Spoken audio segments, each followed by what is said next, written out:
Um casal faleceu em um acidente de moto. O que acontece com a herança neste caso?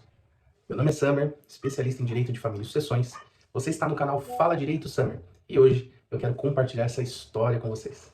O ano era 2022 e eu fui procurado por uma família em que o irmão e a cunhada desse cliente estavam em direção ao trabalho de moto pela rodovia Raposo Tavares.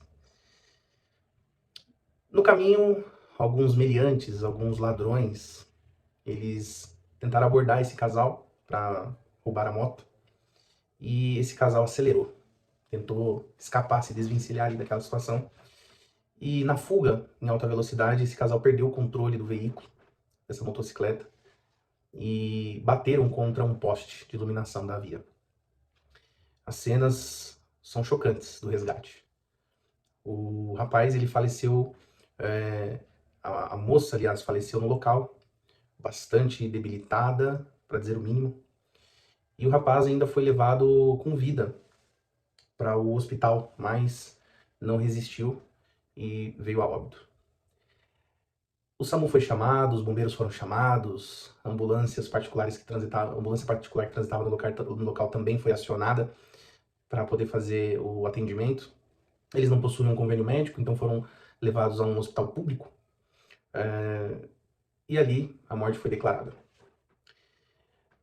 Processo de herança, processo, abertura da sucessão e partilha dos bens. Deixaram a motocicleta, que por incrível que pareça não sofreu grandes danos, um veículo automotor, dinheiro ali de rescisão contratual com a empresa, com a empregadora, um imóvel da família, alguns bens que guarneciam a casa. E agora? O que fazer? Talvez no seu pensamento você seja assim, olha, é simples, transmite-se os bens aos descendentes. E se na ausência dos descendentes, aos ascendentes, e na ausência dos ascendentes, aos colaterais. E na ausência dos colaterais, fica-se esses bens ao Estado. Pois bem, acompanhe comigo o desfecho dessa história. Quando há a morte conjunta, né, ou seja, ao mesmo tempo, chama-se, tecnicamente, no mundo jurídico, isso se chama comoriência, morte por comoriência. Ou seja, a morte que não se pode determinar se foi feito em tempos diferentes, ou se constata que a morte foi ao mesmo tempo, se o óbito ocorreu no mesmo minuto. Veja, para o direito, há muita relevância se um óbito é feito, acontece, ocorre com uma diferença ainda que por um segundo da outra. Os desdobramentos sucessórios são muito diferentes. Acompanhe comigo, ó, veja só. Se a gente tem a morte por comoriência, isso significa dizer que o casal, tanto dos bens particulares quanto dos bens comuns, e aqui resguardadas as devidas proporções, também tirando aqui a questão do regime de bens do casamento, eles transmitiriam aos seus sucessores em 50% para cada. Ou seja, se não tem filhos, que é o caso, sobe-se aos ascendentes. E se eles faleceram conjuntamente, por ocasião da comoriência, fixaria-se 50% do patrimônio para cada ascendente. Mas neste caso específico, nós conseguimos comprovar que a moça, a cônjuge, faleceu meia hora antes do cônjuge. Ou seja, a moça veio a óbito no local, enquanto o rapaz, ainda com vida, foi levado ao hospital. Depois de meia hora, faleceu. Neste caso, os bens, pelo princípio técnico da Saizine, no momento do falecimento dessa moça, os bens dela, particulares dela, foram transmitidos ao esposo, em concorrência com o pai dela. Se ela tivesse filhos, seria transmitido aos filhos, e ali tudo certo. Mas não tem filhos. Possui o cônjuge, naquele momento o cônjuge estava vivo, e o pai também.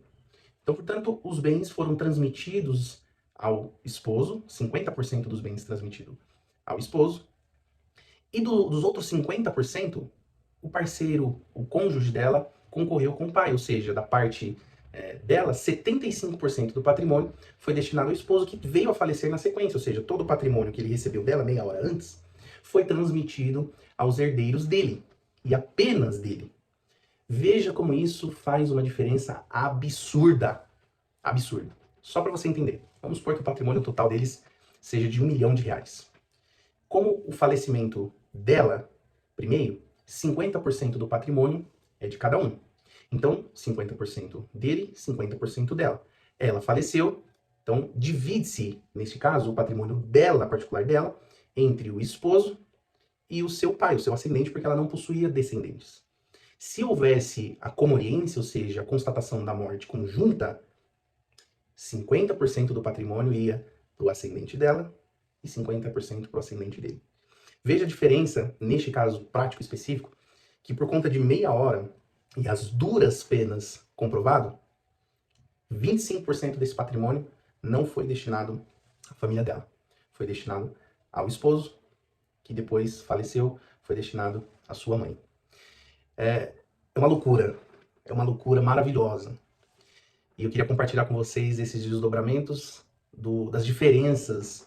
Se fosse de 1 minuto ou de 10 dias a diferença do falecimento, os desdobramentos seriam os mesmos. Nós conseguimos comprovar que o rapaz estava ainda com vida e foram realizados procedimentos médicos de reanimação nele, mesmo depois do falecimento da sua cônjuge. É uma história triste, não deixa de ser triste, mas o desdobramento jurídico em situações das mais diversas da vida é maravilhoso. Bom, eu fico por aqui e eu te vejo no próximo vídeo.